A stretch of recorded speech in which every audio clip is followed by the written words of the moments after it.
Bismillahirrahmanirrahim. Elhamdülillah ve salatu vesselamu ala Resulillah. Nahmaduhu ve nusalli ala nebiyyina Muhammed ve ala alihi ve ashabihi ecma'in.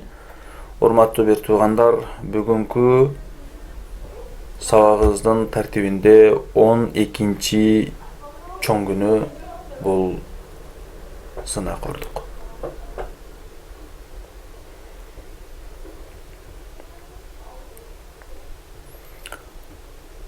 Ar bir günü iş din aram ekendiginde je Kur'an'dan je hadisten negiz bar. Mana ошонун aram ekendiginde. Biz ошол Kur'an-ı Kerim'ge, hadiske tayanıp anın aramdı aram dep aytпасак, adaldı adal dep түшүндүрбөсөк, anda dinibizde tuura жеткирбеген болобуз. Kur'an-ı Kerim'de Allah Teala ve la taqrabu zina, zinaga jakындabagыла degedi. Bul zinaga jakындabagыла деген söz zinaga barbagыла деген sözdün ekon ayırması var. Jakындabagыла деген мына ошол zinaga алып бара турган жолдорго, тагыраак айтканда kız balanın, gelindin, ayal kişinin arkasından karap, anın tüzülüşüne karap, ağa oy жүгүртүп, pikir жүргүзбөстөн, ошондой эле. Алар менен сүйлөшпөстөн, колдон келишинче өзүнүз не максатыңыз бар, анда эмне ишиңиз бар? Аптекага кирдиңиз, кыз бала соода кылып атат. Кириңиз, дарыны алып чыгыңыз, болду.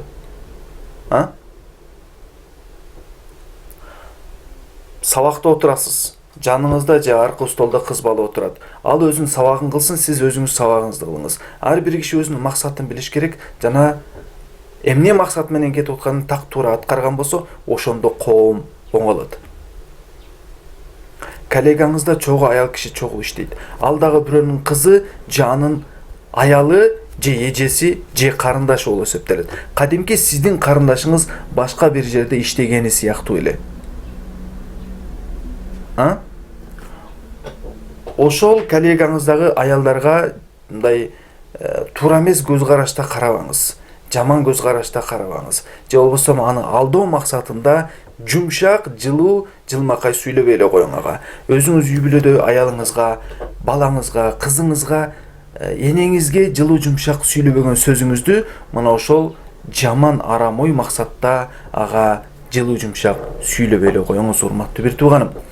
Мына ошолордун катарында кыздарга дагы айта кетерим, кыздар, келиндер айтор, өзүбүздү жакшы абалга, жакшы нукка буруштук үчүн кандай гана эркек болбосун, анын байлыгы болсун, анын бийлиги болсун, анын кандай гана жакшы пейилдери болсун, айтор, ошол убактылуу пейилдерине ишенип, убактылуу кооз сүйлөнгөн сөздөрүнө ишенип, өзүңөр алдабаңыздар. Чынында, эгерде силерге бир жигит келип, таанышуу максатында болгон болсо, сразу той качан деңиздер силер дагы. Той качан үйлөнөсүң? Неге максатта менен сүйлөшүп атасыз? Мен азыр бүгүн окушум керек, же болбосо бүгүн ушундай кыла турган ишим бар. Эгерде үйлөнүү максатында боло турган болсо, мен сүйлөшкөнгө убактым жок. Мына мени көрдүңүз, менин сөзүмдү уктуңуз, менин турушум, баскан турганым, менин акыл иштешим, айтор кыла турган ишим ушул. Эгерде үйлөнө турган болсоңуз, макул үйгө жуучу жөнөтүңүз. Алар чечсин деп ачык бир жооп айтканды билиңиздер, урматтуу айымдар. Аллах субхану ва тааля "Ва ла тaqrabu zina", зинага жакындабаңыздар, анткени ал бузукулук жана эң жаман жол деди. Эң жаман жол. Жолдордун жамандары бар. Бирок анын эң жаманы, эң чукурга түшүрүп бере турганы, караңгылыкка түшүрүп бере турганы, ичиңизди кысып сыгып бере турганы бул zina. Эң жаман жол, эң ыплас жол. Бул zina.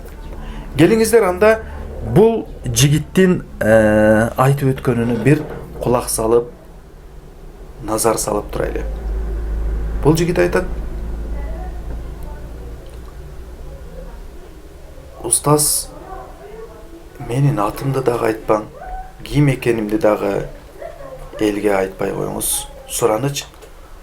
Болгону бул менин башымдан өттү, мен бүгүн кайгырып атам, балким башкалар menin başımdan ötkürgön işke den bir örnek alıp özlerin jaman işten saktap kalar dedi. Bul jigit aytıp çıkıp ketti. Mындай deydi.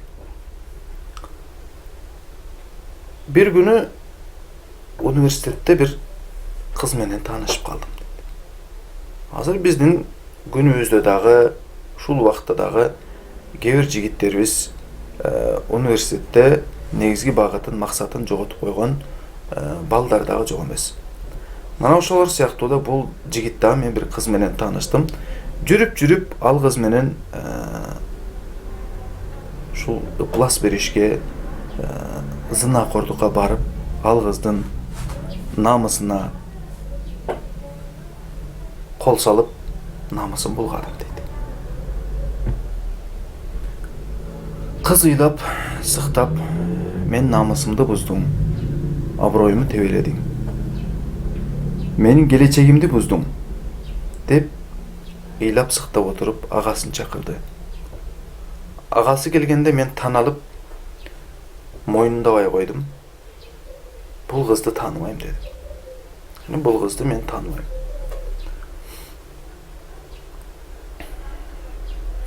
Aradan bir neçe yıllar ötüp etti. Bir günü uyga gelsem apam kıykırıp bakırıp jatıptır. Kayra kıykıradı. Oy, apam ne oldu? Koyun apam ne oldu? Aytsanız. Koşunan balası. Ne oldu koşunan balasına? Koşunan balası karındaşındı zorudap koyup durdu. Açuu menen barıp ızgırınıp koşunan balasın şunday jakasынан alıp tartıp ne kılgaның bul dep durup эми попозалай баштасам карындаşыңы tanımayım dedi.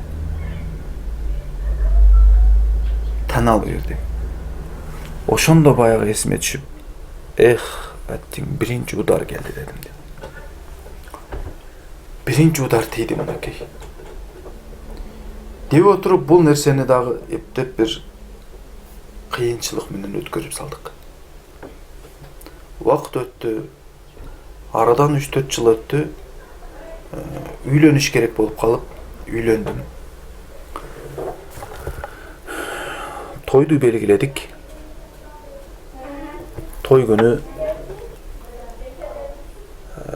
kızdın üyüne varıp nikahden aldığım kız menen emi süйлөшөйүн деп ben daha bir söyleşi olayım dep girsem kız ile oturup durdu. Kız ile oturgan namusumdu bulgaçtı dedi. Köçödө jigitler karamap namusumdu bulgap koydu. Uşul avalda sizge turmuşka çıkıp ketip otam. Siz menin ayımды jaşırыңыз. Allah balkim sizdin ayımızды jaşırar. Ошол жерде başımды mıkçıp, ey Allah dep ekinci udardı dagı kötörüşke hareket kıldım. Eптеп şul kıyınçılık bolsa da bul avaldı dagı jutup saldım. Tığıldım, bir ok jutup saldım deydi.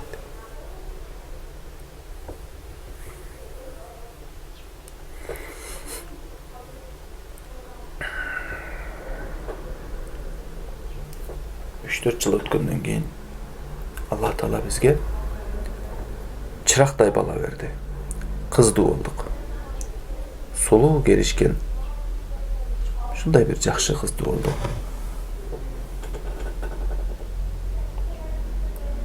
Jolubuzdu ulantып жақсы жашап жүргөнбүz. Bir günü kızım ыйлап gelip kaldı. Oy, ne oldu? Domdun охранниги, sırtta turgan охранник 6 жашар kızımızdı zorlap ketiptir. La havle ve la kuvvete illa billah. Bul men üçün en çoğun udar bolgan eken. 3. udar boldu.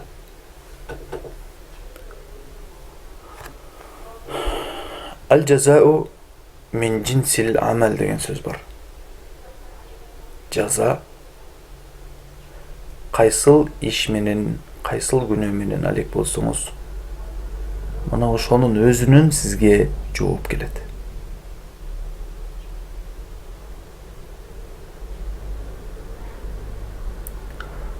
Allah Teala bekерден айткан жок.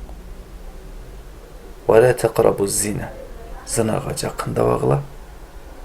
Ал эң чоң бузукулук, эң жаман жол деди. Жаман жол экендиги ушул. Бу жаман жол. Бу жолго түссөңүз тасырап сынып кетесиз. Сынып кетесиз. Баса албай турган болуп чөгүп кетесиз.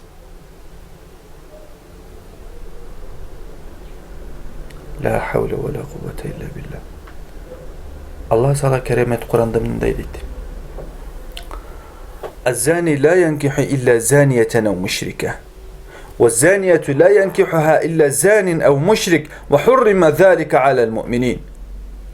Zınakor erkek, zınakor ayağı suyuk ayal menen boluş gerek. Je müşrika, Allah'a şirk keltirip otkan günөөkөр kapır menen boluş gerek. Oşon menen üylönüşü gerek. Ayağı suyuk ayal dagı ayağı suyuk erkek menen boluş gerek. Je müşrik ayalga turmuşka çıkış gerek. Ayağı suyuktar menen baş koşu momundarga aram kılıngan.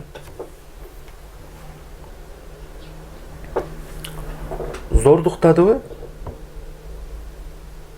Peşenesinde zorduktalgan kız tuра geldi. Dağıyan bul açık aytты. Siz bilesizби, zorduktağanыңызга жараша айтпастан sizge тийген аялыңызды. Айтпагандары канча, жашыргандары канча.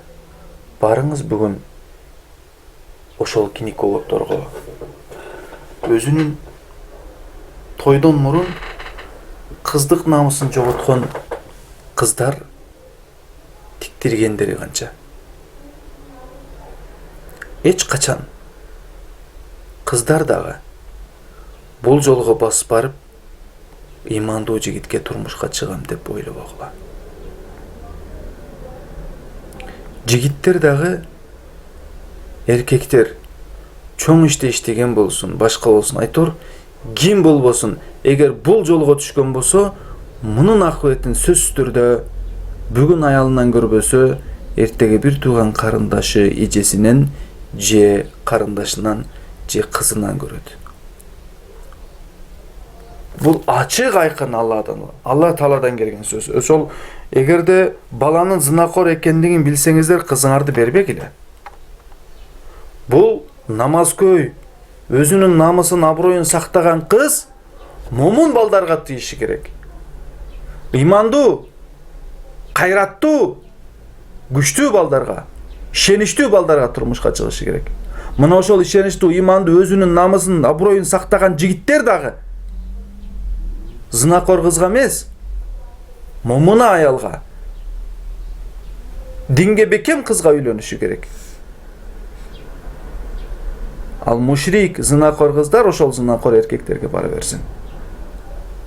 Ар ким теңи менен болуш керек. Тең менен болуш керек.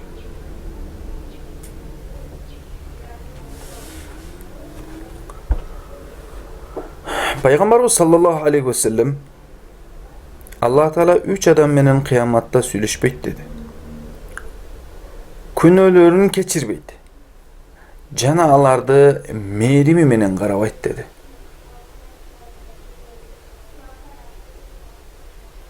Элестетиң. Кыямат күнү ушул Кудай Таала мен менен сүйлөшөр бекен деп жакшы ойдо келдиңиz. Бирок Алла Таала сүйлөшпөйт. Күнөөңүздү кечирбейт. Mana uşul günөөмдү кечиреп экен десеңиз, жок, кечирбейт. Алар кимдер? Алла мээрими менен, ырайым менен карабаган инсандар кимдер алар десе, андан сырткары аларга оорутуучу азап бар.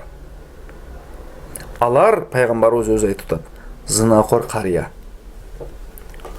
Бүгүн бели бекчейип, көзү чекчейип калса дагы, жашы 60 менен 70ке барып калса да, акчасына ишенип, бүгүн каалаган кыздарга барып, келиндерге барып жүргөн карыялар бүгүн жок эмес арабызда. Аллах Таала сүйлөшпейт алар менен. Күнөөсүн кечирбейт. Мээрими менен карабайт. Мээрими менен карабайт. Элестетиң, мээрими менен караштык башка нерсе бул. Bir kız айтат, түн içinde дамылага телефон чалат. Алло, ассаламу алейкум. Сиз менен таанышып алсам болобу? Эй, мен тааныша турган киши эмес, мен дин кызматкеримин десе. Мен ушундай акыбалым ушундай, ар кимге түнү менен телефон чалам. Таанышып, сүйлөшүп, көңүл ачам. Эрте менен таң атканда күндүз менен уктайм. Ой, акыры сенин атаң жокпу, энең жокпу, сен эмнеге уктабай атасың ушул маалда десе, атам бар. Атамын өзүнө окшогон достору бар. Иши бар, толтура бизнеси бар.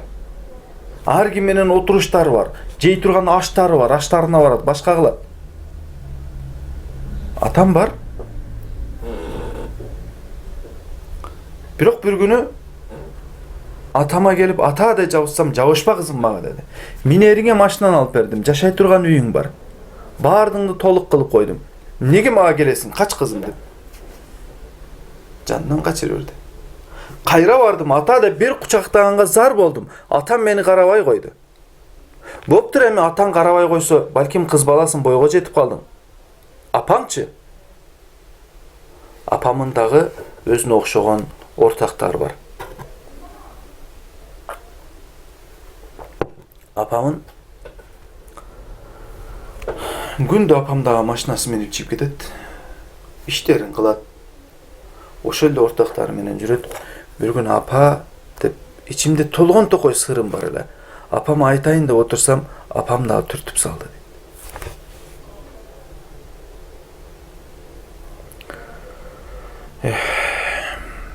Булардын көзүн дүйнө боеп салган. Караңылатып салган.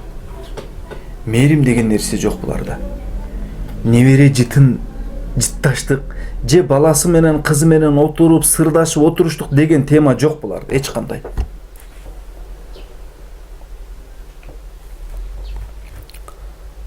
Дамыла, кызым, билесиңби? Азыр ушул сен менен сүйлөшүп отуруп, жарым сааттан ашык сүйлөшүпбүз. Кел азыр мен сага мээримдүүлөрдүн мээримдүүсүн, ичиңдеги дардыңды айтсаң, арманыңды айтсаң, толугу менен уга турган зат бар. Азыр саат 3 болду. Кел, жуунуп, таранып, башка жаңы кийимдерди кийип, таза кийимдеринди кийип, Кудай Таалага жалбарбайсыңбы? Жалбарып көрчү эмне дер экен. Ичиңдеги муңуңду, дардыңды баарын айт. Угат Алла Таала. Десе кыз, шундай телефонду өчүрдүм дейт. Чынында башкача бир жүрөгүмө тыз деп бир мындай тердеп, пышып турган маалымда үстүмө муздак жакшы бир тунук суу куюлгандай болду дейт.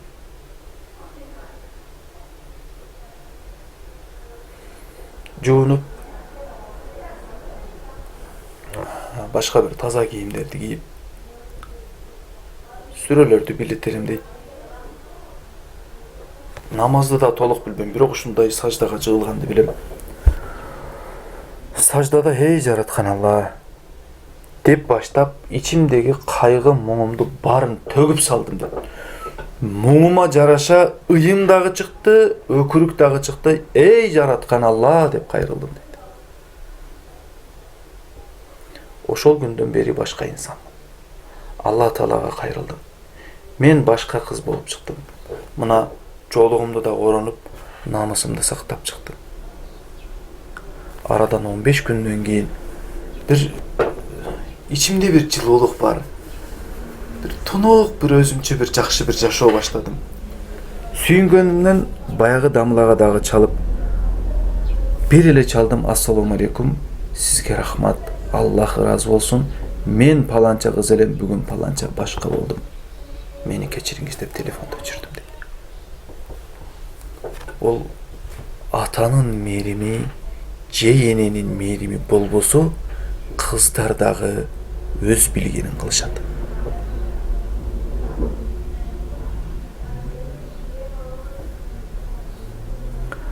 Ошол сыяктуу кыяматта Алла Таала сизди мээрими менен карабайт, ырайым менен караган башка бул деп, мээрим менен, ырайым менен жан күйүтүп караган бул башка. Аллах мээрим менен карабайт зынакорлорго. Зынакор карыя деди пайгамбарыбыз. Зынакор карыя, жалганчы падыша, текебер кембагал деди. Колунда жок, кийери жок, бирок башканын кийими менен сыймыктанат. Минерге машинасы жок, бирок башканын бир күндүк мингени менен сыймыктанат. Мактанат ошого. Өзүндө жок нерсени бар кылгысы келет. Же болбосо мактанат. Айтор, мактанчак, кембакал. Бунун өзүнчө бир темасы бар. Пайгамбарыбыз айтты: Алла Таала буларга карабайт деди. Пайгамбарыбыз саллаллаху алейхи ва саллям: Аллах 4 адамды жаман көрөт. Биринчиси, көп касам ичкен содагер. Бүгүн ушундай содагерлерибиз бар. Валлахи 25тен алдым дейт. 20дан алган. 22ден алган. Өлүп кетейин 25тен алдым дегендер бар. Же баягындай Пашевти дагы турецкий, бул атайын Кыргызстандыкы. Же болбосо Кытайдын костюмдарын этикеткесин алып, башка этикетканы жасап алдаган содагерлер, касамкор содагерлер көп. Аллах 4 адамды жаман көрөт. Биринчиси касам ичкен содагер. Мактанчак кембагал, зынакор карыя, залым падыша деди. Алла Таалам бул ыплас жолго жакындабастан, арам иштен өзүбүздү сактап, жана үй бүлөбүздү, эже, карындаштарыбызды, аял кыздарыбызды, жакындарыбызды аман сактап калууну, намустуу абалда калтырууну баардыгыбызга насип кылсын. Жаман күнөөлөрдөн алыс болуп, жакшылыкка жанашып, жакшылык иштерде бири-бирибиз менен жарышууну насип кылсын. Ассаламу алейкум ва рахматуллахи ва баракатух.